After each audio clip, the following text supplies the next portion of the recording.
Hello guys, welcome back. चलिए बढ़े आगे। तो लास्ट पार्ट में हमने कुछ कंसेप्ट पढ़ा था, ठीक है। उसका एक क्वेश्चन देख लेते हैं तो आपको आइडिया आ जाएगी कि आपको रेगुलेशन 5 जो ऊपर हमने पढ़ा उस पर कैसे क्वेश्चन आएगा, ये आपको ख्याल में आएगा। ठीक है, आ जाओ। ठीक है, चलो। तो सबसे आखिरी में मैंने कुछ क्वेश्चंस दिए हैं, उस पर आ जाइए। तो उसमें अच्छा, उसमें 5 एंड 6 दोनों रेगुलेशन पे क्वेश्चन है, तो हम रेगुलेशन 6 भी पढ़ लेते हैं, उसके बाद क्वेश्चन सॉल्व करेंगे। ठीक है, आ जाओ, वापस आ जाओ। चलो, रेगुलेशन 6 सबसे इंपॉर्टेंट, सबसे बेसिक रेगुलेशन ऑफ आईसीडीआर। ठीक है, तो ये एलिजिबिलिटी क्राइटेरिया बताती है कि कौन सी अनलिस्टेड कंपनी, ठीक है, आईपीओ कौन कर सकता है, अनलिस्टेड कंपनी कर सकती है, तो उसके कुछ क्राइटेरियाज दिए हैं। रेगुलेशन 6 में 3 सब रेगुलेशंस हैं। ठीक है, हम अभी पहले 1 एंड 2 पे फोकस करेंगे। 6 रेगुलेशन, सब रेगुलेशन 1 जो है वो एक फिक्स्ड क्राइटेरिया बताती है कि अगर आप एक अनलिस्टेड कंपनी हो और अगर आप ये क्लॉजेस फुलफिल करते हो तो आप आईपीओ कर सकते हो। एलिजिबिलिटी क्राइटेरिया इसी को बोलते हैं ना, कि आप सारे क्राइटेरिया फुलफिल करते हो तो आप एलिजिबल हो। फिर 6 सब रेगुलेशन 2 जो है वो एक ऑल्टरनेटिव रूट देता है कि अगर कोई इशुअर है, अगर कोई कंपनी है, अनलिस्टेड है, लेकिन वो सारे क्राइटेरिया फुलफिल नहीं कर पा रही है, तो नेचुरली उसका मतलब क्या होगा कि वो आईपीओ नहीं कर सकती। ठीक है, अगर आपका रेगुलेशन 6 सब रेगुलेशन 1 ये फॉलो नहीं होता है, मतलब आप आईपीओ नहीं कर सकते। लेकिन फिर सब रेगुलेशन 2 में आपको एक ऑल्टरनेटिव रूट दिया है, मतलब जो लोग क्राइटेरिया फुलफिल नहीं कर रहे हैं वो स्टिल आईपीओ कर सकते हैं, लेकिन उसका तरीका इन्होंने डिक्टेट किया हुआ है कि आपको फिर आईपीओ करना है, कर सकते हो, लेकिन ऐसे ऐसे ऐसे ऐसे ऐसे करना पड़ेगा। आए ख्याल में? तो दोनों रेगुलेशन एलिजिबिलिटी क्राइटेरिया के बारे में है। ठीक है, सबसे पहले हम समझेंगे सब रेगुलेशन 1 कि वो क्या क्राइटेरिया बताती है। चलो, eligibility requirements for an IPO 6162। ठीक है, सबसे पहले हम 61 पढ़ेंगे। An issuer shall be eligible to make an IPO only if, ठीक है, मतलब ये सारे कंडीशंस आपको फुलफिल करने, तभी आप आईपीओ कर सकते हो। ठीक है, सबसे पहला क्राइटेरिया है वो है नेट टेंजिबल एसेट्स को लेके, एनटीए, नेट टेंजिबल एसेट्स। ठीक है, अब ये नॉर्मली क्या होता है, एनटीए क्या होता है? एनटीए बेसिकली आप अगर इमेजिन करना चाहो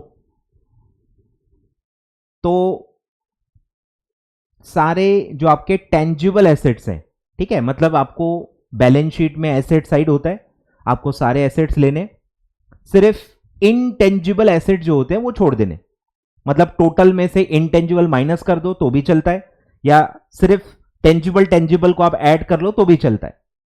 तो आप टोटल एसेट्स में से इंटेंजिबल एसेट जो होता है, सॉफ्टवेयर, पेटेंट, कॉपीराइट, ट्रेडमार्क, ये सारे इंटेंजिबल एसेट्स होते हैं, अगर ये हैं तो ये माइनस कर दो टोटल एसेट में से, और फिर इसमें से आउटसाइड जितने भी लाइबिलिटीज हैं, ये एसेट कहां से आए? आपने खरीदे, इसका पैसा कहां से आया? कुछ आपने खुद के जेब से डाला है, कुछ पैसा आपने बाहर से लिया होगा, तो जो बाहर का पैसा है, आउटसाइड लाइबिलिटीज जिसको हम कहते हैं, वो सब माइनस कर दो, और उसके बाद जो बचेगा वो होता है नेट टेंजिबल एसेट्स। तो नेट का मतलब है आउटसाइड लाइबिलिटीज को माइनस करने के बाद। तो इसका सिंपल मतलब क्या होगा कि आपके पास जितने भी टेंजिबल एसेट्स हैं उसमें आपका कितना पैसा लगा हुआ है उसको कहते हैं net tangible asset. Simple language में लिख लो, क्योंकि आपको आगे सब कंफ्यूजन होगा, सब आप भूल जाओगे, तो इजी लैंग्वेज में लिख लो कि मेरे टेंजिबल एसेट्स में मेरे जेब से जो पैसा लगा हुआ होता है उसको कहते हैं नेट टेंजिबल एसेट्स। क्लियर है क्या? तो कितने होने चाहिए आपके नेट टेंजिबल एसेट? कितने होने चाहिए? एटलीस्ट, क्या होता है मतलब एटलीस्ट का मतलब ये मिनिमम है, इससे कम नहीं चलता, इतना या इससे ज्यादा। ठीक है, कितना? 3 करोड़ रुपीज, 3 करोड़, कम से कम 3 करोड़ रुपीज का आपका नेट टेंजिबल एसेट्स होने चाहिए, तभी आप एलिजिबल रहोगे आईपीओ के लिए। ठीक है, 3 करोड़ और मोर, तो एटलीस्ट 3 करोड़ होने चाहिए। अब यहां पे ध्यान देना, calculated on restated and consolidated basis, मतलब दो वर्ड्स यूज किए गए हैं, restated and consolidated basis. Consolidated basis तो आसान है कि अगर आपके सब्सिडरीज हैं, ठीक है, ग्रुप स्ट्रक्चर है, होल्डिंग सब्सिडरी वाला आपका स्ट्रक्चर है, तो आपको पूरा कंसोलिडेट करके ये सारे नंबर्स निकालने हैं। तो कंसोलिडेटेड का मतलब सिर्फ वही है कि अगर आपका होल्डिंग सब्सिडरी का स्ट्रक्चर है तो आपके पूरे ग्रुप का टोटल अमाउंट यहां पे निकाल के आपको ये चेक करना है। क्लियर है? फिर है कि इसमें एक एग्जाम्पल आता है नीचे, शायद आपके सिलेबस में है कि नहीं पता नहीं है, पर मैं आपको एक सिंपल बता देता हूं कि ये रीस्टेटेड कब अप्लाई होता है। नॉर्मली ये अप्लाई होता ही नहीं है, ठीक है, पहले ही मैं बता दूं, नॉर्मली ये अप्लाई होगा ही नहीं, रीस्टेट करने की नॉर्मली जरूरत पड़ती ही नहीं है, क्योंकि आपके जो फाइनेंशियल स्टेटमेंट बने होते हैं जिसके बेसिस पे आप सारे कैलकुलेशन करते हो वो आपने नॉर्मल बनाए होते हैं, कंपनीज एक्ट के हिसाब से, शेड्यूल 3 के हिसाब से, अकाउंटिंग स्टैंडर्ड फॉलो करके सब अगर सही बनाए हैं तो रीस्टेट करने की जरूरत पड़ती ही नहीं है। तो सर फिर लिखा क्यों है? तो लिखा इसीलिए क्योंकि एक सिचुएशन को यहां पे कवर किया गया है कि अगर सपोज कि कोई कंपनी है, हम सारा जो डेटा लेते हैं वो 3 साल का लेते हैं, ठीक है, यहां पे आएगा रेफरेंस, तो हम सब 3-3 साल की चीजें चेक करते हैं। तो अगर कोई ऐसी कंपनी है जो स्टार्टिंग में 2 साल तक कंपनी थी ही नहीं, बिजनेस था पर वो कंपनी स्ट्रक्चर में नहीं था, वो हो सकता है एलएलपी स्ट्रक्चर में हो सकता है वो पार्टनरशिप फर्म के स्ट्रक्चर में हो सकता है, ठीक है। और फिर लास्ट ईयर जो है रिसेंट, जो लास्ट ईयर है रिसेंट, उसमें आपने यहां पे कंपनी में कन्वर्ट हो गए थे और पिछला 1 साल आपका कंपनी स्ट्रक्चर में ही है, और अब आप यहां पे आके बोलते हो मुझे आईपीओ करना है। आपको 3 साल हो गए, 3 साल हो गए, उसमें कोई दिक्कत नहीं है। प्रॉब्लम बस इतना है कि 2 साल आपकी कंपनी थी ही नहीं। अब कंपनी ही नहीं थी तो इससे क्या फर्क पड़ता है? मतलब आपने जो अकाउंटिंग की है, जो आपने फाइनेंशियल स्टेटमेंट्स बनाए हैं, वो तो फिर आपने एलएलपी एक्ट के हिसाब से बनाए होंगे, वो आपने पार्टनरशिप एक्ट के हिसाब से बनाए होंगे। उनके एक्ट में तो कुछ खास लिखा ही नहीं है, ना उनका कोई फॉर्मेट दिया है। अगर आप पढ़ोगे, जब पार्टनरशिप एक्ट आप पढ़ चुके हो, एलएलपी एक्ट भी शायद आप आगे पढ़ोगे या कोई ना कोई सब्जेक्ट में आपको होगा, तो इन दोनों में अकाउंटिंग और प्रेजेंटेशन फॉर्मेट इसके बारे में कुछ भी नहीं। तो ये प्रॉब्लम है गवर्नमेंट को, ये लॉ को, ये प्रॉब्लम है कि अरे 2 साल के जो नंबर्स है वो रिलायबल नहीं है, वो मैं यूज नहीं कर सकता क्योंकि वो मेरे लॉ के हिसाब से नहीं बने हुए ना, कंपनीज एक्ट के हिसाब से, शेड्यूल 3 के हिसाब से, एप्लीकेबल अकाउंटिंग स्टैंडर्ड के हिसाब से तो आपने बनाई नहीं है, तो उस पर मैं भरोसा कैसे करूं? ये प्रॉब्लम है, ये लॉजिक है, ठीक है। रीस्टेट करने के लिए इसलिए कहा गया है कि अब ये 2 साल के जो फाइनेंशियल्स हैं, ये अगर आप रीस्टेट करोगे तो ही मैं आपको अलाउ करूंगा आईपीओ करने के लिए। तो इसीलिए रीस्टेट करने के लिए कहा जा रहा है कि ये 2 साल के जो आपके फाइनेंशियल स्टेटमेंट है आपको दोबारा बनाने पड़ेंगे। अब आपको बनाने हैं ये कंपनीज एक्ट के हिसाब से, कंपनीज एक्ट के हिसाब से बनाओ, कंपनीज एक्ट के फॉर्मेट के हिसाब से बनाओ और अकाउंटिंग स्टैंडर्ड के हिसाब से आपको बनाने होंगे। तो ये जो आप दोबारा से अपने पूरे फाइनेंशियल्स बनाओगे एज पर कंपनीज एक्ट, इसको कहा जाएगा रीस्टेटेड फाइनेंशियल स्टेटमेंट्स।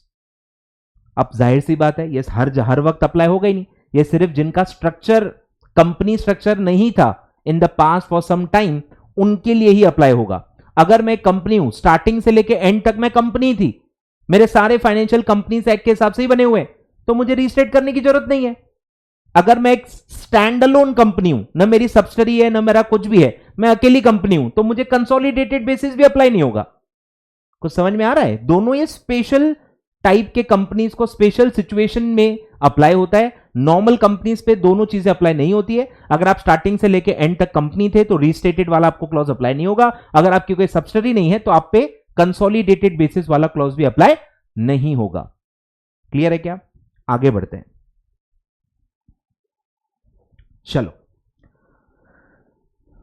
अब ये कब होना चाहिए? 3 करोड़ रुपीस तो होना चाहिए, ठीक है, पर कब? इन each of the preceding 3 full years of 12 years each, 12 months each, ठीक है। पिछले जो भी 12 मंथ्स के ईयर्स हैं, 3 फुल फाइनेंशियल ईयर्स हो चुके होने चाहिए आपको, और हर साल में 3 फुल फाइनेंशियल ईयर के एंड में जो आपने फाइनेंशियल्स बनाए हुए हैं, हर साल में आपके 3 करोड़ के ऊपर नेट टेंजिबल एसेट का अमाउंट होना चाहिए, ठीक है। और उसमें भी फिर एक क्लॉज है कि 3 करोड़ का ब्रेकअप भी दिया गया है। अब एक कंसेप्ट होता है मॉनेटरी एसेट्स, ये आपने शायद नहीं पढ़ा होगा ज्यादा डिटेल में। तो एक होता है फिक्स्ड एसेट्स, ठीक है, फिक्स्ड एसेट्स, टेंजिबल एसेट्स आपने पढ़े ना, जैसे कि land, building, machinery, plant, furniture, ये क्या होते हैं? ये सब फिक्स्ड एसेट है, फिजिकल फिक्स्ड एसेट है जिनको हम यूज करते हैं और हम बिजनेस करते हैं। फिर एक अलग कैटेगरी होती है मॉनेटरी एसेट्स, जैसे कि आपके इन्वेस्टमेंट्स, डेटर्स, ठीक है, ये सब मॉनेटरी एसेट्स हैं, मतलब ये मनी में कन्वर्ट हो जाते हैं। इनको यूज करके हम कुछ नहीं करते हैं, ये रोटेट होके मनी में कन्वर्ट होते हैं। जैसे डेटर्स से आपको कैश मिलती है, स्टॉक कन्वर्ट होगा, बिकेगा, फिर अल्टीमेटली पैसा ही मिलता है, यूज करने के लिए नहीं होता। इन्वेस्टमेंट्स खरीदते हैं, फिर अल्टीमेटली बेचते हैं और उसका और कोई यूज नहीं है। तो ये सारे टाइप के जो एसेट्स होते हैं इनको कहा जाता है मॉनेटरी एसेट्स, जो नॉर्मली नेचुरल तरीके से कैश में ही कन्वर्ट हो जाते हैं। क्लियर है क्या? तो उसको कहते हैं मॉनेटरी एसेट्स। तो इसमें एक और कंडीशन है जो क्या कहती है, विच नॉट मोर देन, क्या होता है नॉट मोर देन? इससे ज्यादा नहीं, इससे ज्यादा नहीं, मतलब ये मैक्सिमम है। नॉट मोर देन मतलब maximum 50% is held in monetary assets, मतलब 3 करोड़ रुपए के जो आपके टेंजिबल एसेट्स हैं, जिसके अंदर मॉनेटरी एसेट्स भी होंगे, मॉनेटरी एसेट भी टेंजिबल एसेट ही होते हैं, इंटेंजिबल एसेट नहीं होते वो, ठीक है। इंटेंजिबल एसेट कौन से होते हैं? गुडविल, पेटेंट, ट्रेडमार्क, कॉपीराइट, आपने पढ़ा होगा बचपन में, ठीक है। तो मॉनेटरी एसेट्स जो कि टेंजिबल एसेट के अंदर ही होते हैं, उसका प्रपोर्शन कितना होना चाहिए वो भी दिया हुआ है कि 50% से ज्यादा नहीं होना चाहिए, मतलब मैक्सिमम 50% ही है जो पैसा आपका मॉनेटरी एसेट में होना चाहिए। बचा हुआ जो भी पैसा है वो आपके फिक्स्ड एसेट्स में होना चाहिए। Basically monetary asset productive asset नहीं होते, क्योंकि हम उसको यूज नहीं करते, उससे प्रोडक्शन नहीं होता। प्रोडक्शन किससे होता है? टेंजिबल जो फिक्स्ड एसेट्स होते हैं उनसे, ठीक है। क्लियर है क्या? तो भाई जितने भी आपके, सपोज 3 करोड़ का ही मैं एग्जांपल लूं कि मेरे नेट टेंजिबल एसेट 3 करोड़ ही है, तो इसमें मेरे maximum monetary asset 50% of 3 crore which will be 1.5 crore. तो 1.5 करोड़ से ज्यादा मेरा मॉनेटरी एसेट उसमें नहीं होना चाहिए, ठीक है। क्लियर है क्या? क्लियर है क्या? अब ये हर साल होना चाहिए कि नहीं, ऐसा लिखा हुआ नहीं है। 3 करोड़ रुपए होने चाहिए इन ईच ऑफ द ईयर्स, वो ठीक है। Which not more than 50% is held in the monetary asset, ठीक है। अगर आप प्लेन रीडिंग करोगे तो नॉर्मल इंटरप्रिटेशन क्या बनेगा कि हर साल चेक करना है, हर साल 3 करोड़ मिनिमम होना चाहिए और हर साल मैक्सिमम 50% ही मॉनेटरी एसेट में हो सकता है। अब ये सेबी आपसे कह रहा है कि ये इतना स्ट्रिक्ट कंडीशन नहीं है कि सपोज 1 साल या 2 साल में आपका 50% से ज्यादा रहा तो कोई पहाड़ नहीं टूट पड़ेगा, कोई पहाड़ नहीं टूट पड़ेगा। अगर 50 से ज्यादा भी आपके मॉनेटरी एसेट है तो भी चलता है, सिर्फ आपको एक कमिटमेंट हमको देनी पड़ेगी। क्या कमिटमेंट देनी पड़ेगी? मतलब एक रिलैक्सेशन दिया गया कि अगर सपोज कुछ ऐसे कंपनीज हैं जिनके हर साल 3 करोड़ और मोर के नेट टेंजिबल एसेट हैं, लेकिन मॉनेटरी एसेट जो है वो 50% से ज्यादा रहे, 1 साल में, 2 साल में या 3 सालों में, उससे कोई फर्क नहीं पड़ता। मतलब आप कंडीशन फुलफिल नहीं कर रहे हो, अब वो सिर्फ 1 साल में ही ज्यादा है, 2 साल में ही ज्यादा है या 3 साल में ही ज्यादा है, क्या फर्क पड़ता है? कंडीशन तो फुलफिल नहीं हुई ना। तो अगर एक कंडीशन फुलफिल नहीं हुई बिकॉज आपका 1 और मोर ईयर्स में 50% से ज्यादा मॉनेटरी एसेट का प्रपोर्शन है, तो आपके पास क्या रास्ता है? तो रास्ता दिया है, however if more than 50% of the net tangible asset are held in monetary assets, the issuer has utilized, या तो आप यूटिलाइज कर लो, आईपीओ आप कर रहे हो ना, आपके फाइनेंशियल तो पुराने देखे जा रहे हैं ना, पिछले 3 साल वहां से लेके अब तक भी तो कुछ महीने हुए होंगे, तो या तो आपने हो सकता है मार्च एंड तक आपके फाइनेंशियल देख रहे हैं, अप्रैल मई जून कुछ आगे चल के आपने वो यूटिलाइज कर लिए हो। यूटिलाइज कर लिए हो का मतलब क्या है कि वो मॉनेटरी एसेट को आपने फिक्स्ड एसेट्स में कहीं इन्वेस्ट कर दिया होगा। जैसे हो सकता है आपने कुछ पैसा इन्वेस्ट किया होगा इन्वेस्टमेंट्स में, अब वो आपने इन्वेस्टमेंट बेच के पैसा आपने फिक्स एसेट में लगा दिया, प्रोजेक्ट में, बिजनेस में लगा दिया, तो उसको कहते हैं यूटिलाइज करना, कि आपने मॉनेटरी एसेट को फिक्स्ड एसेट में कन्वर्ट कर लिया, उसको कहते हैं यूटिलाइजेशन। तो या तो आपने यूटिलाइज कर लिया है अभी तक आईपीओ लाने के वक्त, मतलब जो गैप आ रही है आपकी, गैप को समझो, ये 3 साल है, 31 मार्च। अब मैं क्या आईपीओ 1 अप्रैल को लाने के लिए बात कर रहा हूं क्या? नहीं, आईपीओ तो आप अप्रैल में, जून, जुलाई, कभी भी आप आईपीओ की बात कर सकते हो ना। तो हमेशा एक गैप थोड़ी सी रहती है 31 मार्च के जो फाइनेंशियल है और जब आप आईपीओ लाना चाहते हो, उसके बीच में कुछ महीने हो चुके होते हैं, तो हो सकता है कि उसमें आपने यूटिलाइज कर लिए हो, इसलिए वो भी लिखा हुआ है, हैज यूटिलाइज्ड और made firm commitments to utilise such excess. 50 तक हमको चलता है, सिर्फ एक्सेस जो है वो आप यूटिलाइज कर लो, उसका कमिटमेंट भी अगर आपने आज हमको दे दिया तो हमको कोई दिक्कत नहीं है। मतलब ये कंडीशन इतनी स्ट्रिक्ट नहीं है कि आपको आईपीओ करने से मना कर दिया जाए, रिलैक्स्ड है, ठीक है, रिलैक्सेशन दिया हुआ है। तो या तो आपने एक्सेस यूटिलाइज कर लिया है, तो अगर मेरा 60% का प्रपोर्शन आ रहा है मॉनेटरी एसेट का, मतलब 3 करोड़ में से 1.8 करोड़ मेरा मॉनेटरी एसेट में, तो मेरा एक्सेस कितना होगा? 30 लाख। 50% यानी 1.5 करोड़ तक मैं मॉनेटरी एसेट में रख सकता हूं। एक्सेस कितना हुआ? 1.8 माइनस 1.5, तो 30 लाख का मेरा एक्सेस मॉनेटरी एसेट होगा। अगर ये 30 लाख में फिक्स एसेट में लगा दूं, या अगर मैं कमिटमेंट दे दूं कि मैं आने वाले समय में 30 लाख को मैं बिजनेस में, एसेट्स में इन्वेस्ट कर दूंगा, तो भी चल जाएगा, मैं आईपीओ कर सकता हूं, ठीक है। तो वो दिया हुआ है, आपको बस फर्म कमिटमेंट देना है। फर्म कमिटमेंट मतलब लिख के अंडरटेकिंग देनी है, कसम खानी है, लीगल कसम, अंडरटेकिंग देनी है कि मैं इतने इतने समय तक इतना इतना एक्सेस जो मेरा आ रहा है, इतना इतना मैं बिजनेस के अंदर इन्वेस्ट कर दूंगा फिक्स एसेट में, ठीक है। तो एक फर्म कमिटमेंट आपको आईपीओ लॉन्च करने के पहले देनी होगी। क्लियर है क्या? और फिर दिया है कि अगर आपका आईपीओ आ रहा है और वो पूरा का पूरा ऑफर फॉर सेल के थ्रू ही है, याद करो पहले कि ऑफर फॉर सेल क्या पढ़ा था, कि अगर आपके एग्जिस्टिंग शेयर होल्डर्स कंपनी के थ्रू पब्लिक को अपने शेयर्स बेच रहे हैं, मतलब वो सेलिंग शेयर होल्डर्स कहलाते हैं। एग्जिस्टिंग शेयर होल्डर यानी कि सेलिंग शेयर होल्डर अगर अपने शेयर कंपनी के थ्रू आउटसाइडर्स को बेच रहे हैं, उसको कहते हैं ऑफर फॉर सेल। मतलब इसमें कंपनी नए शेयर इशू नहीं कर रही होती है, एग्जिस्टिंग शेयर होल्डर्स के शेयर्स हम सिर्फ सेल कर रहे हैं, तो कंपनी नए शेयर देती नहीं है, इसलिए कंपनी को भी कुछ पैसा मिलता नहीं, मतलब कंपनी पैसा रेज ही नहीं कर रही। तो एक कंडीशन कंपनी में लगा के क्या फायदा, अगर आपका पूरा आईपीओ ऑफर फॉर सेल ही है, ऐसा हो सकता है, अलाउड है कि डायरेक्ट आप ऑफर फॉर सेल लाओ और वही आपका आईपीओ है, अलाउड है, कहीं मना नहीं किया हुआ है। तो यहां बस आपको रिलैक्सेशन दिया गया है कि अगर कोई कंपनी है जो आईपीओ ला रही है लेकिन वो खुद फंड रेज नहीं कर रही है, वो बस सेलिंग शेयर होल्डर्स के शेयर्स ऑफर फॉर सेल के थ्रू वो बेच रही है, एंटायरली, ग्रामर पकड़ना हर जगह, एंटायरली मतलब पूरा का पूरा आईपीओ जो है वो ऑफर फॉर सेल है, कंपनी पैसा रेज ही नहीं कर रही, तो फिर ये कंडीशन अप्लाई नहीं होगी क्योंकि कंपनी पैसा रेज ही नहीं कर रही, ठीक है। This limit of 50% shall not apply in case of IPO is made entirely through an offer for sale। धीरे धीरे सब ख्याल में आ जाएगा, ठीक है। अभी बेसिक बस समझने की कोशिश करो। क्लियर है क्या? तो इसमें 2 चीजें लिखी है।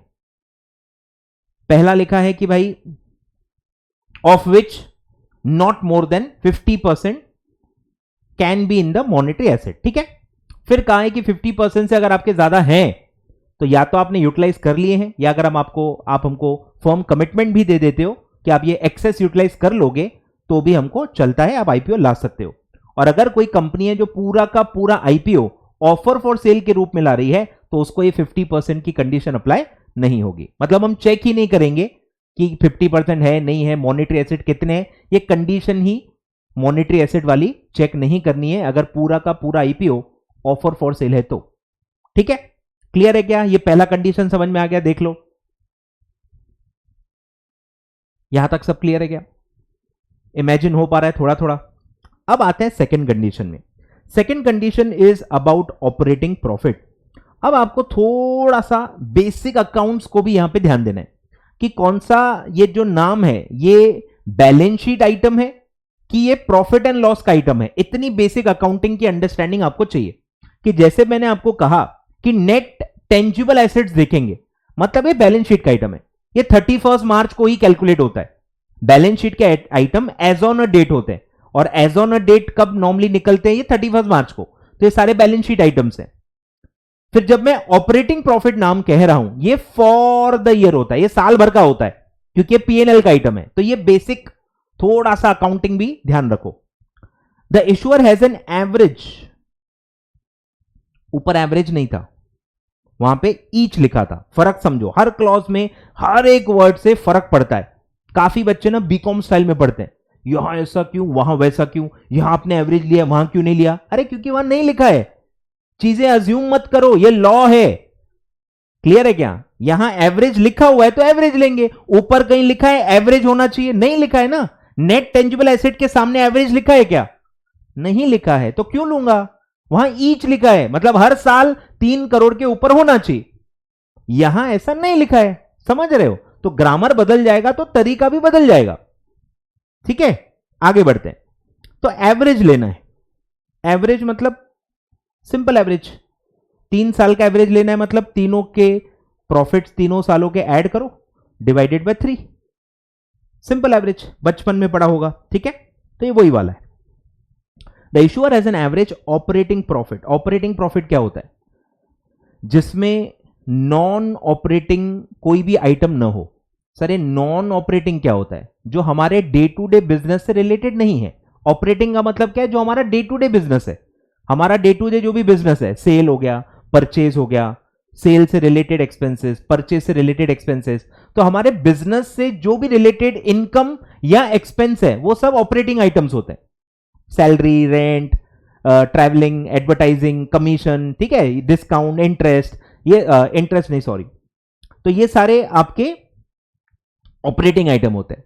कुछ नॉन ऑपरेटिंग आइटम भी होते हैं, जैसे आपका जो रोज का काम नहीं, अगर आपने टेम्पररीली कहीं इन्वेस्ट किया, आपको इंटरेस्ट मिल गया, वो आपका रोज का काम नहीं। ऐसे ही टेम्पररी पैसा था तो इन्वेस्ट कर दिया और उस पर आपको इंटरेस्ट मिल गया, तो वो नॉन ऑपरेटिंग आइटम होता है, क्योंकि आपका रोज का काम नहीं। टेम्पररी पैसा था तो मैंने इन्वेस्ट कर दिया, मेरा रोज का काम नहीं हो, तो वो इंटरेस्ट रिसीव जो है वो नॉन ऑपरेटिंग हो जाएगा। फिर आपको कोई अपॉर्चुनिटी मिल गई तो आपने किसी का कुछ गुड्स बेचा और कमीशन कमा ली, तो वो आपका रोज का काम नहीं है, कमीशन पे काम करना, तो वन टाइम है तो वो भी नॉन ऑपरेटिंग मानी जाएगी। फिर इंटरेस्ट पेड, वो भी नॉन ऑपरेटिंग है। फिर अब आप बोलोगे सर वो तो बिजनेस आइटम है। नहीं भाई, बिजनेस आइटम नहीं है। बिजनेस करने के लिए लोन लेना जरूरी नहीं है, ये आपका डिसीजन था कि आपको बाहर से लोन लेना है। सोच के देखो, बिना इंटरेस्ट के भी तो बिजनेस चल सकता है। मुझे समझ में नहीं आ रहा, सोच के देखो ना। बिजनेस करने के लिए इंटरेस्ट का खर्चा करना जरूरी थोड़ी है, वो आपका, वो तो ऑप्शनल खर्चा है, वो एक फाइनेंसिंग डिसीजन है, जो आप एफएम में पढ़ चुके हो, जो आप एफएम में, सीएफएम में पढ़ते हो कि एक फाइनेंसिंग डिसीजन है कि मुझे पैसा कहां से लाना है। मैं अगर पूरा पैसा खुद का डालूंगा तो मुझे इंटरेस्ट लगेगा ही नहीं, और अगर मैं पैसा थोड़ा बाहर से लाऊंगा तो मुझे इंटरेस्ट लगेगा। ये तो फाइनेंसिंग हो गया ना, मेरे day to day sale purchase से रिलेटेड है ही नहीं, तो इसीलिए इसको नॉन ऑपरेटिंग आइटम माना जाता है। तो अगर आप नॉन ऑपरेटिंग आइटम्स को हटा दो, सिर्फ operating income minus operating expenses कर दो, तो जो प्रॉफिट आता है वो ऑपरेटिंग प्रॉफिट होता है। ठीक है, फॉर्मूला लिख दो। ऑपरेटिंग इनकम यानी कि सेल्स माइनस ऑपरेटिंग सारे के सारे एक्सपेंसेस, तो वो जो प्रॉफिट आता है उसको कहते हैं ऑपरेटिंग प्रॉफिट। क्लियर है क्या? इतना मिनिमम आपको पता होना चाहिए। तो average operating income at least 15 crore, ठीक है, 15 crore, 15 crore average operating profit during the 3 preceding 3 years. ठीक है, पिछले जो भी 3 साल है उन 3 साल का एवरेज लेंगे। ठीक है, इसलिए यहां पे लिखा है ड्यूरिंग, क्योंकि ये फॉर द ईयर हो रहा है, ये पीएनएल का आइटम है, ये साल भर का अमाउंट होता है। समझ रहे हो? तो वर्डिंग्स पे ध्यान देना। बैलेंस शीट आइटम्स होते हैं तो थोड़े वर्डिंग्स अलग होते हैं, प्रॉफिट है फॉर द ईयर होता है तो उसका थोड़ा वर्डिंग अलग होता है। तो तीनों सालों का पहले आप ऑपरेटिंग प्रॉफिट निकालो, उसका एवरेज ले लो, और फिर वो देखो कि 15 करोड़ और मोर है कि नहीं, एटलीस्ट 15 करोड़ है कि नहीं, आप चेक करो। इसमें भी सेम ऑन अ रीस्टेटेड और कंसोलिडेटेड बेसिस, वो हर जगह लिखा है। एक और बात इसमें लिखी है, ठीक है, लिखो, दे ध्यान दो, with operating profit in each of the 3 preceding years. इसका क्या मतलब है? हर साल प्रॉफिट होना चाहिए, हर साल प्रॉफिट होना चाहिए, मतलब हर साल प्रॉफिट ही होता है ना? नहीं बेटा, हर साल प्रॉफिट नहीं होता, हो सकता है आपका लॉस हो।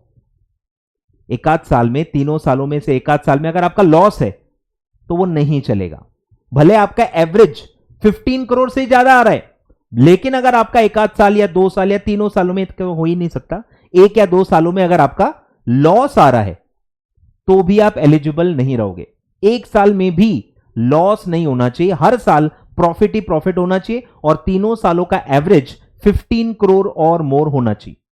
क्लियर है क्या? तो आपको अगर डेटा दिया है, 3 साल का डेटा दिया है, एक आध साल में लॉस है, भले एवरेज 15 करोड़ से भी ज्यादा आ रहा है, बट स्टिल वो एलिजिबल नहीं होगा क्योंकि 1 साल में लॉस है, और ये कंडीशन वायलेट हो जाएगी कि there should be operating profit in each of the 3 preceding years.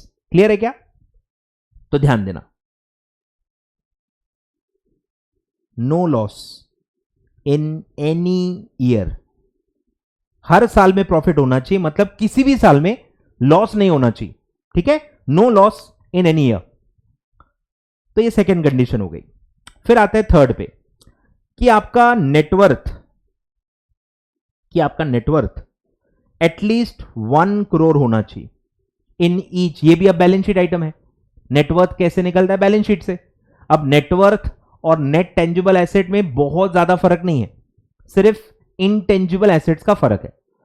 Net tangible asset में जब मैंने बताया था तो मैंने बताया था इनटेंजिबल एसेट माइनस कर देंगे, नेटवर्थ में ऐसा नहीं करते। नेटवर्थ में सारे एसेट लेते हैं और सिर्फ आउटसाइड के जो लाइबिलिटीज है वो माइनस कर देते।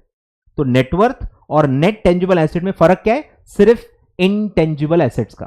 ठीक है, चलो, तो आपका net worth in each of the preceding 3 full years calculated on restated and calculated basis should be 1 crore. ठीक है, तो ये 3 बेसिक कंडीशंस हैं, देख लो, 3 ही हैं, बहुत ही सिंपल है और बहुत ही सिंपल क्वेश्चन आते हैं। ठीक है, बहुत ज्यादा दिमाग लगाने की जरूरत नहीं है। कुछ लोग ओवर कर जाते हैं, ओवर मत करना, बेसिक हर वर्ड पे आपको बस ध्यान देना है, हर चीज का मतलब अच्छे से आपको समझना है। ठीक है, तो पहला नेट टेंजिबल एसेट्स के लिए, सेकंड ऑपरेटिंग प्रॉफिट पे है और थर्ड नेटवर्थ पे। 3 चीजों के बारे में क्राइटेरिया दिए हुए हैं। अब एक और चौथी सिचुएशन होती है जो हर वक्त होगी, जरूरी नहीं है। ये एक सिचुएशन है, अगर आप इसमें हो तो ही ये फॉलो करना है, अगर आप इस सिचुएशन में हो ही नहीं तो आपको एक लॉस अप्लाई नहीं होगा। ये सिचुएशन है कि अगर कोई कंपनी है जो आईपीओ ला रही है, आईपीओ जब वो ला रही है उसके पिछले 1 साल में अगर उसने अपना नाम बदला है, चेंज ऑफ नेम, अगर कंपनी ने अपना नाम बदला है तो एक और कंडीशन उसको फुलफिल करनी पड़ेगी। ठीक है, तो ये एक सिचुएशन है which is called as change of name. ठीक है, in the last 1 year, change of name in the last 1 year. तो आपको एक और कंडीशन फॉलो करनी है, ध्यान दो। In case issuer has changed it's name with in the 1 last year, at least 50% of the revenue, profit नहीं लिखा है, रेवेन्यू यानी सेल, टर्नओवर, याद आ रहा है क्या? सेल। अब वो ट्रेडिंग फर्म के लिए टर्नओवर वर्ड यूज होता है या सेल वर्ड यूज होता है, अगर आपका सर्विसेज का बिजनेस है तो रेवेन्यू वर्ड यूज होता है, मतलब टॉप लाइन जो सेल्स या आपका रेवेन्यू होता है वो। The revenue calculated on the restated and consolidated basis for the preceding 1 full year. अब ये चीजें प्रॉपरली डिफाइंड नहीं है कि पिछला 1 साल कैसे देखेंगे। मैं अगर आईपीओ ला रहा हूं 15 अगस्त को, तो 15 अगस्त से पिछला पूरा 15 अगस्त तक देखूंगा, डेट टू डेट देखना है कि जो मंथ में हूं मैं मंथ छोड़ दूं और पिछले 12 महीने ले लूं। तो ये थोड़ा सा क्लियर नहीं है कि ये प्रीसीडिंग 1 फुल ईयर का मतलब क्या होता है, थोड़ा डिफाइंड नहीं है कहीं भी। तो आप दो तरीके हो सकते हैं, एक है डेट टू डेट, 15 अगस्त पे मैं हूं, आईपीओ ला रहा हूं, तो 15 अगस्त से पिछले 15 अगस्त तक पूरा पिछला 1 साल, या आप मंथ ऑन मंथ भी देख सकते हो कि भाई अगस्त छोड़ो, अगस्त के पहले क्या आता है? जुलाई, तो जुलाई से लेके मतलब पिछले अगस्त से ये जुलाई तक मैं पूरे 12 महीने का देखूंगा। ऐसे 2 तरीके हो सकते हैं। इसमें बहुत ज्यादा रिसर्च नहीं करनी कि सर कैसे पता चलेगा, क्या चलेगा, मतलब आप एग्जीक्यूटिव में हो, आप कल कंपनी सेक्रेटरी नहीं बनने वाले हो। कुछ लोग बहुत ही गंभीर हो जाते हैं, गंभीर नहीं होना है, अभी बहुत जिंदगी बाकी है, प्रोफेशनल बाकी है, ट्रेनिंग बाकी है, बहुत सारी चीजें आपको बाद में भी पता चलती हैं। अभी आपको बेसिक समझना है, आपका बेस मजबूत करना है, और जो बारीकियां हैं वो तो जिंदगी भर आप पढ़ोगे, ठीक है। तो बहुत ज्यादा उलझ मत जाना चीजों में, लूजली ही पढ़ना है आपको कि लास्ट फुल 1 ईयर में has been earn by from the activity indicated by the new name. मतलब ये सिचुएशन कवर की गई है कि अगर किसी कंपनी ने अपना बिजनेस बदला है, मतलब सारे नेम चेंज यहां पे नहीं देखेंगे क्योंकि काफी बार नेम ऐसे ही बदले जाते हैं, माइनर चेंजेस, भाई बिजनेस बदल ही नहीं रहा, ऐसे ही नाम बदला जा रहा है, वो वाले में ये कंडीशन अप्लाई नहीं होगी। अगर मेरा बिजनेस बदल रहा है और मैं उसके वजह से नाम बदल रहा हूं तो मुझे ये क्राइटेरिया अप्लाई होगा। अब कंपनी को तो पता है ना कि उसने बिजनेस बदला है कि नहीं, ये तो लॉ कंपनी को खुद फॉलो करना है, कोई पुलिस वाला आके थोड़ी चेक करेगा। तो कंपनी को खुद देखना है कि अगर मैंने बिजनेस बदला था, अब बिजनेस बदल रहे हो तो नाम भी तो बदलेगा ना। मैं आज कोचिंग कर रहा हूं, मैंने अमित टल्डा मेंटरशिप चालू किया, अब कल मैं कोई दूसरा बिजनेस खोल रहा हूं तो मैं अमित टल्डा मेंटरशिप नाम थोड़ी यूज करूंगा। मेंटरशिप से लगता ही है ना कि एजुकेशन फील्ड का है। कल मैं अगर कंस्ट्रक्शन फील्ड में चले जाऊं और बिल्डिंग बनाना चालू कर दूं तो सोच के देखो, आप किसी का नाम देखोगे, कंस्ट्रक्शन कंपनी है लिखा हुआ है और नाम है अमित टल्डा मेंटरशिप, ऐसे नहीं चलता ना।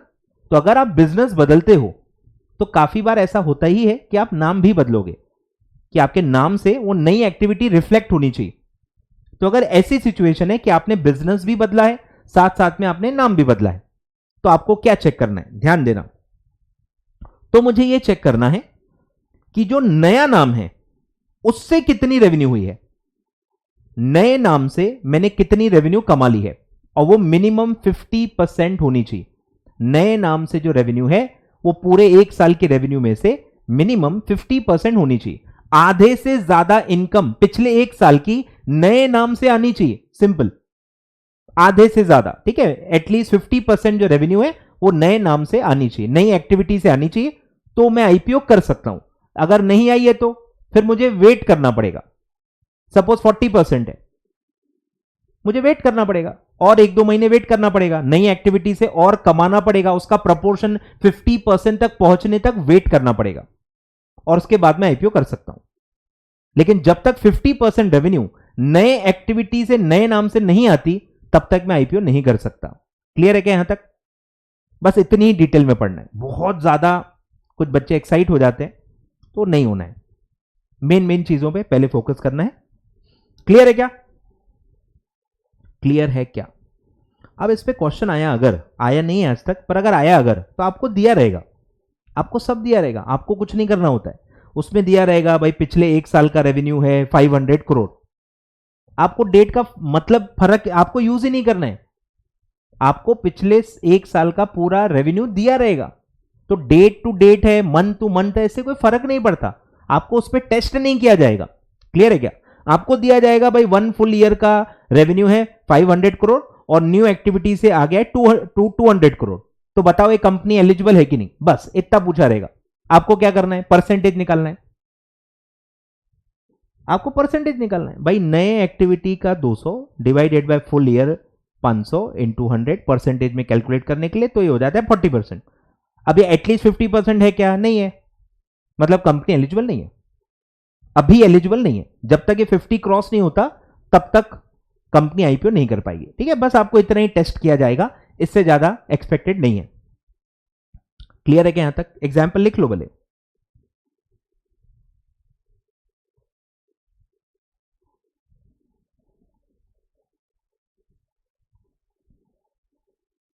ठीक है, तो टोटल 4 पॉइंट्स है, टोटल 4 पॉइंट्स है, ठीक है। ये इसको आप भले डी लिख दो, ए बी सी कंपल्सरी है, डी पॉइंट कंडीशनल है, अगर आप उस सिचुएशन में हो, अगर आपने नाम बदला है, एक्टिविटी बदली है तो ही आप पे अप्लाई होगा, नहीं बदली है तो अप्लाई नहीं होगा। क्लियर है क्या? तो 3 बेसिक कंडीशंस आपको फुलफिल करनी है, अगर तीनों कंडीशन फुलफिल हो रही हैं तो ही आप आईपीओ कर सकते हो, अगर तीनों कंडीशन फुलफिल हो रही है तो ही आप आईपीओ कर सकते हो। एक या एक से ज्यादा कंडीशन फुलफिल नहीं हो रही है तो आप आईपीओ नहीं कर सकते। डाउट सॉल्विंग में ये मत पूछना, ठीक है। तीनों कंडीशन फुलफिल करनी है, क्लियरली बता रहा हूं, ठीक है। चलो, अब अगर एक या एक से ज्यादा कंडीशंस फुलफिल नहीं होती है, मतलब आप सब रेगुलेशन 1 के हिसाब से एलिजिबल नहीं आ रहे हो तो आप पे सब रेगुलेशन 2 अप्लाई होगा। अगर आप सब रेगुलेशन 1 में ही एलिजिबल हो गए हो तो सब रेगुलेशन 2 अप्लाई होगा ही नहीं। क्लियर है क्या? जो 1 सेटिस्फाई कर रहा है उसको 2 अप्लाई होगा ही नहीं। जो 1 सेटिस्फाई नहीं कर रहा है, 1 सब रेगुलेशन के कंडीशन फुलफिल नहीं कर रहा है, उसके हिसाब से एलिजिबल नहीं आ रहा है, उनको सेकेंड ऑप्शन है, उनको ऑल्टरनेटिव रूट दिया गया है सब रेगुलेशन 2 में। तो आ जाइए पढ़ते हैं। स्टार्ट ही वहीं से होता है। देखो, in case eligibility conditions are not met, लिखा हुआ है कंडीशन अगर मीट नहीं होती है ऊपर की सब रेगुलेशन 1 की तो ये क्लॉज अप्लाई होगा। अगर फुलफिल हो गई तो फिर ये सब अप्लाई होगा ही नहीं, क्योंकि आप हो गए ना एलिजिबल। और क्या करना है आपको? ये पूरा क्लॉज हो गया ना, एलिजिबल हो, बात खत्म। ठीक है, तो ऐसा है। तो अगर जो लोग मीट नहीं कर रहे हैं उनके लिए ऑल्टरनेटिव रूट है, इसको कहते हैं alternative root of IPO. Alternative root of IPO section regulation 6 sub regulation 2। ठीक है, फेमस है ये। अब क्या रास्ता है? An issuer not satisfying the aforementioned conditions shall be eligible to make an IPO only if the issue is made through book building process। Through मतलब देखो उन्होंने तरीका बता दिया है, हाउ इशू कैसे होना चाहिए, बुक बिल्डिंग से ही होना चाहिए। नॉर्मली कैसे होता है? नॉर्मली आप फिक्स प्राइस इशू भी कर सकते हो, बुक बिल्डिंग भी कर सकते हो। नॉर्मली चॉइस होती है, नॉर्मली चॉइस होती है। जो रेगुलेशन 6 सब रेगुलेशन 1 में एलिजिबल होता है वो कैसे इशू करेगा? वो चॉइस है उसके पास, वो फिक्स प्राइस इशू भी कर सकता है, वो बुक बिल्डिंग भी कर सकता है। लेकिन जब मैं सब रेगुलेशन 2 में आ रहा हूं, मेरे पास चॉइस नहीं है, मुझे बुक बिल्डिंग से ही आईपीओ करना पड़ेगा। नंबर 1, ठीक है, नो चॉइस। फर्क समझो, यहां चॉइस नहीं है आपके पास, नो चॉइस, बुक बिल्डिंग से ही करना पड़ेगा। एंड तो ये सिर्फ पहला कंडीशन है कि आपको बुक बिल्डिंग से करना पड़ेगा, मतलब प्राइस आप डिसाइड नहीं करोगे, आप प्राइस रेंज दे दोगे, बुक बिल्डिंग से आपका फाइनल प्राइस डिसाइड होगा। And the issuer undertakes to allot at least 75% of the net offer to qualified institutional buyers. मतलब कम से कम 75% पैसा आपको क्वालिफाइड इंस्टीट्यूशनल बायर से ही लेना पड़ेगा। अगर आप सक्सेसफुल हो गए तो ही आप आईपीओ कर पाओगे, नहीं तो इशू कैंसिल। अब सर इसमें क्या ऐसी बड़ी बात है? आपको समझेगा ही नहीं कि इसका क्या फर्क पड़ता है। क्यूआईबी कैटेगरी थोड़ा बहुत हम पढ़ चुके हैं, वो सारे पढ़े लिखे लोग हैं। क्यूआईबी मतलब इंस्टीट्यूशनल प्लेयर्स, मतलब mutual funds, banks, pension funds, provident funds, मतलब वहां पे एक पढ़ा लिखा इंसान बैठा है जिसको आप कहते हो फंड मैनेजर। ये सारी चीजें फंड मैनेजर्स चलाते हैं, जो कि बहुत पढ़े लिखे होते हैं, बहुत ज्यादा एनालिसिस करते हैं, रिसर्च करते हैं, पूरी इनकी रिसर्च टीम होती है। तो ये इतना ज्यादा पैसा आपको तभी देंगे जब आप में दम है। अगर आप में दम है तो ही आप 75% पैसा क्यूआईबी से रेस कर पाओगे। अगर आप दमदार नहीं हो तो आप इतना पैसा रेस क्यूआईबी के थ्रू कर ही नहीं पाओगे, मतलब आपका इशू फ्लॉप हो जाएगा। तो 75% का क्या मतलब है आपको बताता हूं। सपोज आप पब्लिक से 100 करोड़ रुपए रेस कर रहे हो, पब्लिक से। प्रमोटर जो पैसा डालता है, प्रमोटर जो पैसा लगाता है, वो इसमें पहले माइनस हो जाता है। जो पैसा प्रमोटर लगा रहा है, प्रमोटर पब्लिक में आता ही नहीं है। 2 कैटेगरी होती है, प्रमोटर, पब्लिक। हम सब पब्लिक पढ़ रहे हैं। जब हम पब्लिक पढ़ रहे हैं तो वहां प्रमोटर नहीं आता, प्रमोटर पहले अलग हो गया। ठीक है, तो जब मैं सारी चीजें बता रहा हूं, ये पब्लिक कैटेगरी की बता रहा हूं जिसमें प्रमोटर का कुछ भी नहीं आएगा। तो अगर मैं पब्लिक से 100 करोड़ रुपीस मांग रहा हूं तो मुझे कम से कम 75 crore rupees qualified institutional buyer category के लोगों से ही लेना पड़ेगा। अगर मैं ले पाया तो ही मैं आईपीओ सक्सेसफुली कर पाऊंगा, अलॉटमेंट दे पाऊंगा, पैसे ले पाऊंगा। लेकिन अगर थोड़ा सा भी पैसा कम मिला, इसमें कोई रिलैक्सेशन नहीं। सर 74 करोड़ आ गए तो भी नहीं चलेगा। 74.5 आ गए तो अबे तो भी नहीं चलेगा। एटलीस्ट क्या लिखा है? At least 75% of the net offer, यानी पब्लिक को जो देते हैं उसको नेट ऑफर बोलते हैं। तो एटलीस्ट 75% अगर आप क्यूआईबी से लेने में सक्सेसफुल हो गए तो ही आप ये आईपीओ सक्सेसफुली कर पाओगे, नहीं तो आपको कैंसिल करके जो भी पैसा अगर लिया है तो वापस करना पड़ेगा, ठीक है, लिखा ही है। And refund the full subscription money if it fails to do so. At least 75 नहीं मिला तो पूरा कैंसिल करो, पैसे से वापस कर लो, आप आईपीओ नहीं कर पाओगे। क्लियर है क्या? तो दो कंडीशन है कि आईपीओ बुक बिल्डिंग से ही होगा और मिनिमम 75% क्वालिफाइड इंस्टीट्यूशनल बायर्स से आपको लेना पड़ेगा। क्लियर है क्या?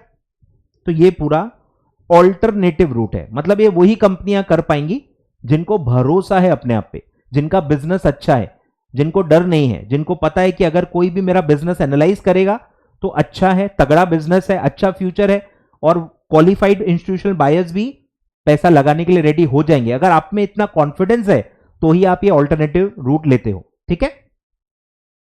क्लियर है क्या? देख लो, पॉज करके सब देख लो, पहली बार सब पढ़ रहे हो, देख लो अच्छे से, टेक्निकल है सब।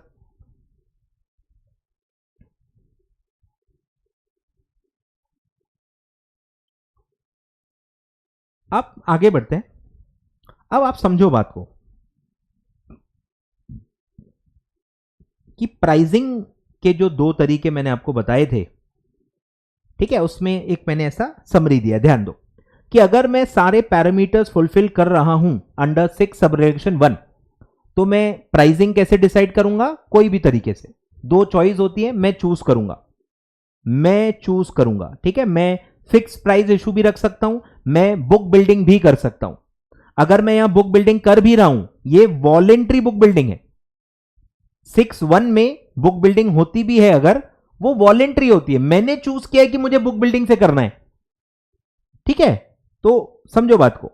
और अगर मैं 6(1) फुलफिल नहीं कर रहा हूं और मैं 6(2) वाला ऑल्टरनेटिव रूट लेता हूं तो भी मैं बुक बिल्डिंग लूंगा, लेकिन वो बुक बिल्डिंग कौन सी होगी? कंपलसरी। तो ये फर्क है, बुक बिल्डिंग दो जगह आता है तो आप कंफ्यूज हो जाओगे, सर बुक बिल्डिंग 6(1) लिखा है, बुक बिल्डिंग 6(2) लिखा है, दोनों बुक बिल्डिंग की तो है, ऐसा नहीं है। एक वॉलेंट्री है, एक कंपलसरी है, और कंपलसरी वाले में एक और शर्त है कि क्यूआईबी से 75% लेना पड़ेगा। ऐसी कंडीशन यहां पे नहीं है, इसलिए दोनों बुक बिल्डिंग अलग है। समझ रहे हो? कौन सी कैटेगरी से कितना पैसा लेना है वो इन दोनों का अलग है और इसका कंप्लीटली अलग है, ठीक है। यहां पे क्यूआईबी कैटेगरी का पोर्शन ज्यादा रखा गया है, तो इसलिए तीनों कैटेगरी के एलोकेशंस अलग अलग हैं। क्लियर है क्या? तो आपको हमेशा देखना पड़ेगा कि मैं 6(1) में हूं या 6(2) में हूं। 6(1) में हूं तो फिक्स प्राइस है या बुक बिल्डिंग है। फिक्स प्राइस है तो मेरा एलोकेशन अलग है, मेरा बुक बिल्डिंग है तो मेरा एलोकेशन अलग है, और मैं अगर ऑल्टरनेटिव रूट में हूं तो मेरा एलोकेशन अलग है। 3 एलोकेशंस ऐसे आप पढ़ने वाले हो। Allocation of net offer to public, ऐसा हम पढ़ने वाले हैं आगे। तो आगे ये सब यही चार्ट आएगा, यही 3 चीजें शाखाएं आप पढ़ोगे कि फिक्स प्राइस रहा तो ऐसा एलोकेशन होना चाहिए, बुक बिल्डिंग 6(1) में रहा तो ऐसा होना चाहिए, बुक बिल्डिंग 6(2) में रहा तो ऐसा होना चाहिए। यही चीज आगे मैं आपको पढ़ाऊंगा। क्लियर है क्या? तो ये आपको ध्यान देना है, ये आपको ध्यान देना है। देख लो अच्छे से, सारी चीजें देख लो। क्लियर है क्या यहां तक? अब इसको अप्लाई करते हैं, आ जाओ अप्लाई करो। एक एग्जाम्पल दिया है, एग्जाम्पल पहले पूरा पढ़ लेते हैं, फिर हम कुछ क्वेश्चंस भी देखेंगे। आ जाओ। Eligibility criteria for the main board listing, ये सब हम आईपीओ एफपीओ कहां पढ़ रहे हैं? मेन बोर्ड पे, ठीक है। तो लेट्स अप्लाई दिस, पहले पूरा क्वेश्चन समझ लेते हैं। In case the issuer is proposing to file DOD, draft of a document, with the SEBI in April 2018, then the net tangible asset for the last 3 full years of 12 months each shall be at least 3 crore. ये बताने की क्या जरूरत है, तो पता ही है हमको। And not more than 50% shall be held in monetary assets. In the following table, it is seen that NTA is more than 3 crore in each year ended on 31st March 16, 17 and 18. Further, monetary asset constitute less than 50% of net tangible assets in each of the 3 preceding financial years. ठीक है, देखो example दिया है, ऊपर पहले पढ़ लेना। Rupees in lakhs है, करोड़ नहीं है, लैक्स है, ठीक है, फर्क है।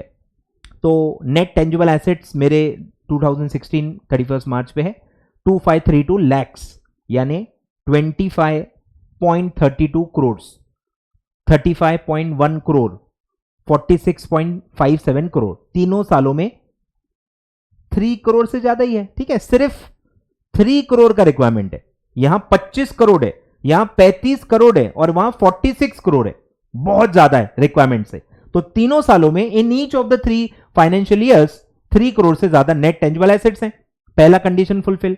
अब उसके अंदर कितना मॉनेटरी एसेट है वो दिया है, तो आपको प्रपोर्शन निकालना है। प्रपोर्शन, ठीक है, जो मैंने आपको फॉर्मूला ऊपर भी बताया कि ये लैक्स है, तो ये 1.08 करोड़ है।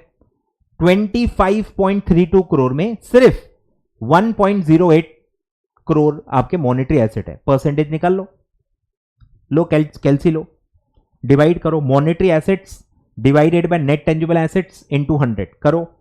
108.25 डिवाइडेड बाय 2532.6 इनटू 100, तो ये आता है 4.27, ठीक है, 4.27%, मतलब which is less than 50%।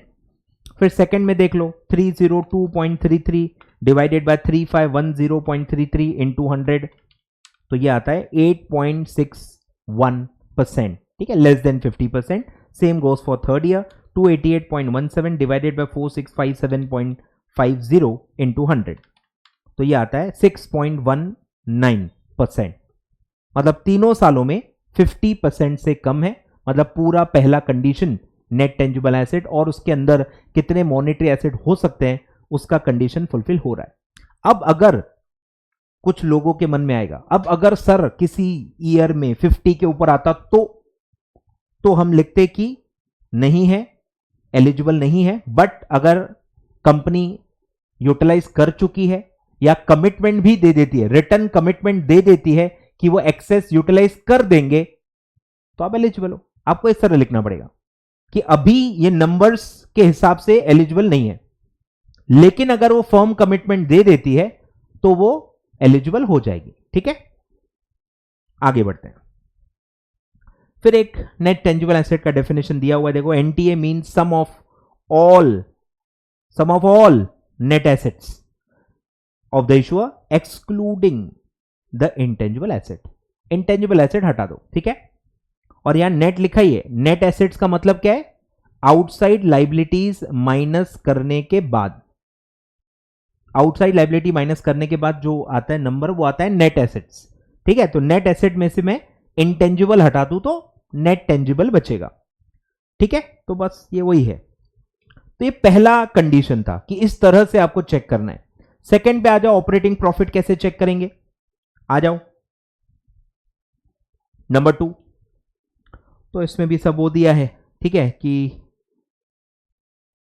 Average operating profit 3 प्रीस्टिंग year के एटलीस्ट 15 करोड़ होने चाहिए, तो वो सब दिया है। अब यहां पे भी रुपीज इन लैक्स है, ध्यान देना, ठीक है। अब देखो, यहां 15 के ऊपर है, यहां 15 के नीचे है, उससे कोई फर्क नहीं पड़ता, 15 के नीचे हो सकता है, लॉस नहीं होना चाहिए, ठीक है। तीनों पॉजिटिव नंबर्स हैं, मतलब तीनों प्रॉफिट्स हैं, तो वो कंडीशन सेटिस्फाई हो गई कि ईच ईयर प्रॉफिट है, ऑपरेटिंग प्रॉफिट है। अब बस तीनों का आपको एवरेज निकालना है। कैसे निकालेंगे भाई? तीनों को ऐड कर दो, डिवाइडेड बाय 3, सिंपल एवरेज निकालो। 1630.31 प्लस 1232.65 प्लस 1864.63 डिवाइडेड बाय 3, तो ये आता है 1575.86, यानी कि 15.75 या 76 करोड़, ठीक है, which is more than 15 crore. तो कंडीशन सेटिस्फाई हो रही है, एवरेज 15 करोड़ से ज्यादा है और हर साल में ऑपरेटिंग प्रॉफिट है, दोनों कंडीशन सेटिस्फाई हो गई। क्लियर है क्या? तो यही ऊपर लिखा हुआ है कि average is 15.75 crore which is more than the prescribed 15 crore and further the company shall have, ठीक है, वो तो हर साल प्रॉफिट है, लॉस नहीं है। क्लियर है क्या? सिंपल है, सिंपल एवरेज लेना है, खत्म। मतलब हर साल 15 करोड़ से ज्यादा नहीं होना चाहिए, ऐसा नहीं लिखा है। जब हमने नेट टेंजिबल एसेट चेक किया तो हमने हर साल में किया, क्योंकि वहां लिखा हुआ है हर साल में 3 करोड़ से ऊपर होना चाहिए, पर यहां ऐसा नहीं लिखा है। यहां लिखा है एवरेज 15 करोड़ से ऊपर होना चाहिए, हर साल 15 के ऊपर नहीं होना चाहिए, ऐसा मतलब लिखा नहीं है, तो वो चेक नहीं करना है, ठीक है। कम ज्यादा होते रहेगा, हमको एवरेज पे ध्यान देना है। अब आते हैं थर्ड कंडीशन पे कि आपका नेटवर्थ हर साल 1 करोड़ एटलीस्ट होना चाहिए, ठीक है। तो वो सब दिया है, पहले पूरा लॉ दिया है, net worth should be at least 1 crore in each of the 3 financial years, फिर टेबल दिया है, ठीक है। इसमें भी देखो अब आपको नेटवर्थ निकालने के लिए कहा गया है, उसका फॉर्मूला होता है, ठीक है, ध्यान दो, equity share capital, share application money, reserves and surplus, ठीक है, फॉर्मूला दिया है पूरा कि ये आपके ओनर का पैसा हो गया, ये सब ओनर का पैसा है। CAFM में आप पढ़ चुके होंगे, आपका इक्विटी शेयर कैपिटल और कुछ अगर शेयर एप्लीकेशन मनी है, पेंडिंग अलॉटमेंट, वो भी कैपिटल का ही पार्ट होता है, रिजर्व्स एंड सरप्लस भी कैपिटल का पार्ट होता है, ठीक है, ये आपने पढ़ा ही होगा फॉर्मूला अकाउंट्स में। और फिर हम माइनस करते हैं miscellaneous expenditure not written off, मतलब जो क्या होता है, लॉसेस होते हैं। Miscellaneous expenditure not written off loss होता है जो ओनर्स का ही होता है। और फिर अगर डेफर्ड टैक्स एसेट आ रहा है वो भी माइनस करना है, क्योंकि ये टेक्निकल डेफिनेशन है, नेटवर्थ की टेक्निकल डेफिनेशन है कि उसमें ये सब आएगा और ये दो चीजें नहीं आएंगी, मतलब ये चीजें माइनस करनी है। तो ये आपको याद करना पड़ेगा, ये आपको याद करना पड़ेगा, ठीक है। तो इक्विटी प्लस अगर शेयर एप्लीकेशन मनी है तो रिजर्व्स एंड सरप्लस, ठीक है, ये जरूरी नहीं कि हर बार होगा, शेयर एप्लीकेशन मनी जरूरी नहीं है कि हर बार होगा। नॉर्मल फॉर्मूला क्या होता है, equity capital plus reserves and surplus minus miscellaneous expenditure not written off, ये 3 आइटम हमेशा होते हैं। डेफर्ड टैक्स एसेट जरूरी नहीं है, मतलब हमेशा होगा, तो ये कोई एक्चुअल एसेट नहीं है इसीलिए माइनस हो रहा है। डेफर्ड टैक्स एसेट बेसिकली क्या होता है कि आपने इसका बैकग्राउंड आई थिंक शायद मैंने बताया है, नहीं बताया मुझे भी याद नहीं है, CAFM में जरूर बताया मैंने। तो बेसिकली क्या इसका बैकग्राउंड है, मैं फटाफट बता देता हूं कि अकाउंटिंग के अपने रूल्स होते हैं, ठीक है, काई के प्रॉफिट निकालने के, इनकम किसको मानना है, एक्सपेंस किसको मानना है, कैसे अक्रूवल कंसेप्ट फॉलो करना है, तो अकाउंटिंग के खुद के रूल्स होते हैं, अकाउंटिंग स्टैंडर्ड्स फॉलो करके वो निकलते हैं। अब जब आप इनकम टैक्स की बात करते हो तो इनकम टैक्स का जो टैक्सेबल प्रॉफिट होता है वो निकालने के अपने रूल्स हैं। इनकम टैक्स एक्ट 1961 बाकी क्या बताता है, यही बताता है कि टैक्सेबल प्रॉफिट कैसे निकालते हैं, तो वहां के रूल्स अलग होते हैं। तो अकाउंटिंग प्रॉफिट अगर आप निकालोगे तो वो अलग ही होगा, और इनकम टैक्स का प्रॉफिट आप निकालोगे तो अलग ही होगा, ये दोनों नंबर्स कभी मैच नहीं होते। तो अगर मैं अकाउंटिंग प्रॉफिट पे टैक्स कैलकुलेट करूं और इनकम टैक्स के प्रॉफिट पे टैक्स कैलकुलेट करूं तो ये टैक्स का नंबर भी अलग अलग ही आएगा, समझ रहे हो, मतलब बुक्स में, आपके बुक्स के अंदर कौन सा टैक्स आता है, आपके बुक्स में तो अकाउंटिंग प्रॉफिट का टैक्स आएगा ना भाई,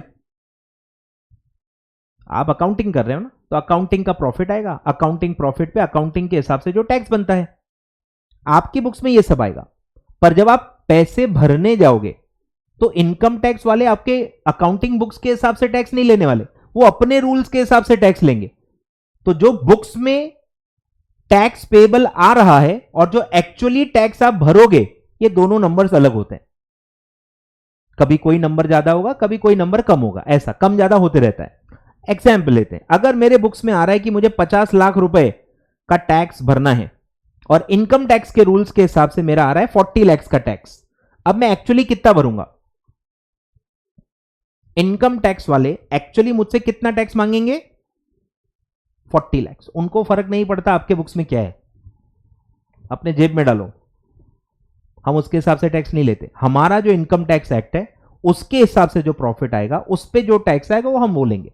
तो आपकी बुक्स में अब क्या परेशानी हो गई, आपके बुक्स में परेशानी हो गई कि टैक्स पेबल दिख रहा है 50 लाख रुपए, पर आपने एक्चुअली कितना पे किया, 40 लाख रुपीस, तो 10 लाख और भरना बाकी दिखेगा, 10 लाख रुपए और टैक्स भरना बाकी दिखेगा। तो इसको आप नाम दे दोगे डेफर्ड टैक्स लाइबिलिटी, इसी को कहते हैं डेफर्ड टैक्स लाइबिलिटी, क्योंकि ये और भरना बाकी है तो लाइबिलिटी है, डेफर्ड टैक्स लाइबिलिटी नाम से आप बैलेंस शीट में दिखा दोगे कि 40 अभी भर दिया है, 10 आगे चल के आने ही वाला है, कभी ना कभी इनकम टैक्स लॉ के हिसाब से भी ये एक्सेस टैक्स मुझे आगे चल के भरना पड़ेगा, डेफर हो गया, सिर्फ डिले हो गया, ऐसा नहीं कि माफ हो गया। आज मेरी बुक्स में 10 लाख ज्यादा आ रहा है, मतलब इनकम टैक्स में आगे चल के वो ज्यादा आने ही वाला है, वो डेफर हुआ है सिर्फ, ठीक है। और अगर उल्टा हुआ, मेरे बुक्स के हिसाब से आ रहा है 40 लाख और एक्चुअल इनकम टैक्स आ रहा है 50 लाख सपोज, तो मैं भरूंगा कितना, 50 लाख, मतलब मैं ज्यादा भर रहा हूं, समझो बात को, यहां याद कुछ मत करो, कम भर रहा हूं कि ज्यादा भर रहा हूं, बस इतना देखना है। अकाउंट्स में जितना टैक्स है मैं उसके हिसाब से कितना भर रहा हूं। यहां लेस टैक्स पेड है, कम भरा है, मतलब कुछ और टैक्स बाकी है, तो वो क्या है, लाइबिलिटी है ना, तो उसको डेफर्ड टैक्स लाइबिलिटी कहेंगे। यहां पे आप ज्यादा भर रहे हो, excess tax paid. Excess tax paid क्या होना चाहिए, मेरा एसेट। तो 10 लाख रुपए जो मैंने आज ज्यादा भरा है, ये मेरा डेफर्ड टैक्स एसेट में आएगा। मतलब आगे चल के कभी ना कभी मेरा 10 लाख का टैक्स कम आएगा, मैं आगे चल के 10 लाख का टैक्स कम भरने वाला हूं, तो उसको मैं अपना डेफर्ड टैक्स एसेट दिखाऊंगा। अब क्या है, 10 लाख रुपए आपको मिलने वाले नहीं, मिलने वाला नहीं है, उतनी टैक्स लाइबिलिटी आगे चल के कम आएगी, 10 लाख मिलने वाला नहीं है। ठीक है, समझो बात को। तो इसलिए ये एक अलग ही टाइप का एसेट है, ये रियल एसेट नहीं है, इसमें से कभी आपको पैसा नहीं मिलने वाला, ना इसको आप यूज करके बिजनेस कर सकते हो। ये सिर्फ टैक्सेशन की टाइमिंग के डिफरेंस को डिनोट करता है, इसलिए ये भी चीजें वहां पे माइनस करने के लिए कही गई है। क्लियर है क्या? तो ये आप लिख लो एग्जाम्पल, कभी भी आप अगर ब्लैंक हो जाओ कि यार मुझे बिल्कुल भी याद नहीं आ रहा कि ये क्या होता है, तो ये आप रिकॉल कर सकते हो। ठीक है, लिखो, पहले लिखो।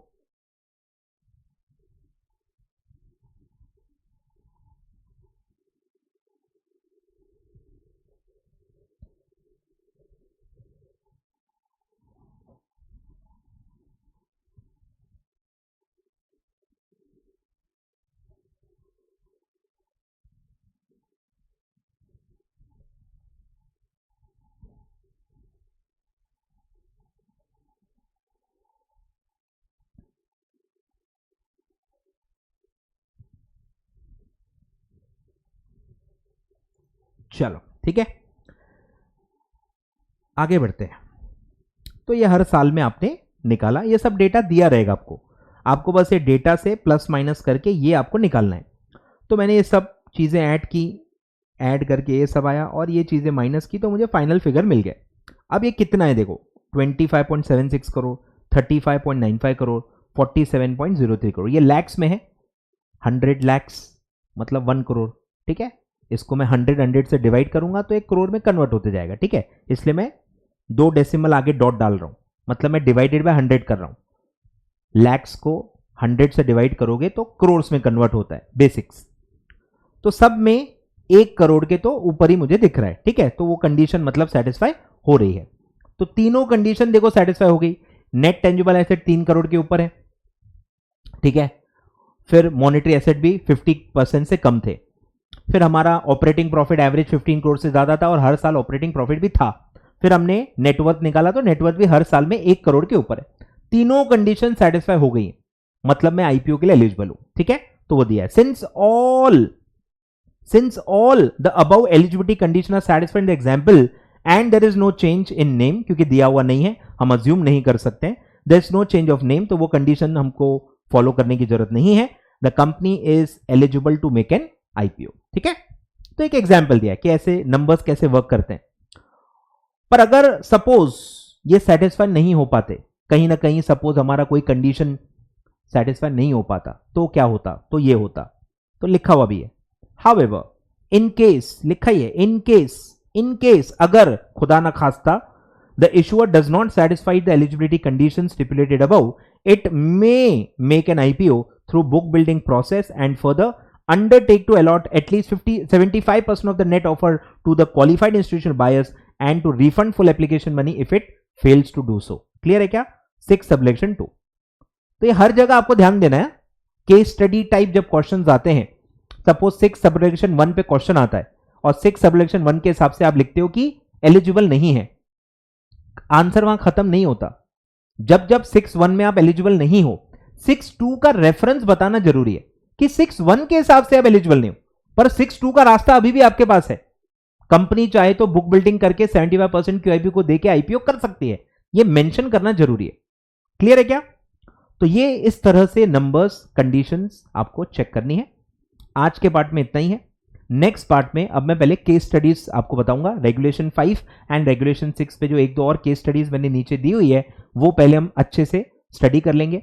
आपका आज का होमवर्क है, आपको रिवाइज करना है। रेगुलेशन 5 एंड रेगुलेशन 6 की जो थ्योरी है, बस वो एक बार थोड़ा रिवाइज कर लेना, ताकि नेक्स्ट पार्ट में जब मैं केस स्टडीज पढ़ूंगा तो आपको दिक्कत ना हो, और फिर हम आगे बढ़ेंगे। ठीक है, जनरल कंडीशन से इस चैप्टर को हम आगे बढ़ाएंगे। चलिए, आई होप आपको समझ में आ रहा है, ठीक है। थोड़ा टाइम दो, आईसीडीआर जैसे से आगे बढ़ेगा चीजें कनेक्ट होते जाएंगी और स्ट्रांग होते जाएंगी। थोड़ा टाइम देना, हर चीज थोड़ी कनेक्ट होंगी आगे चल के। चलिए, थैंक यू सो मच।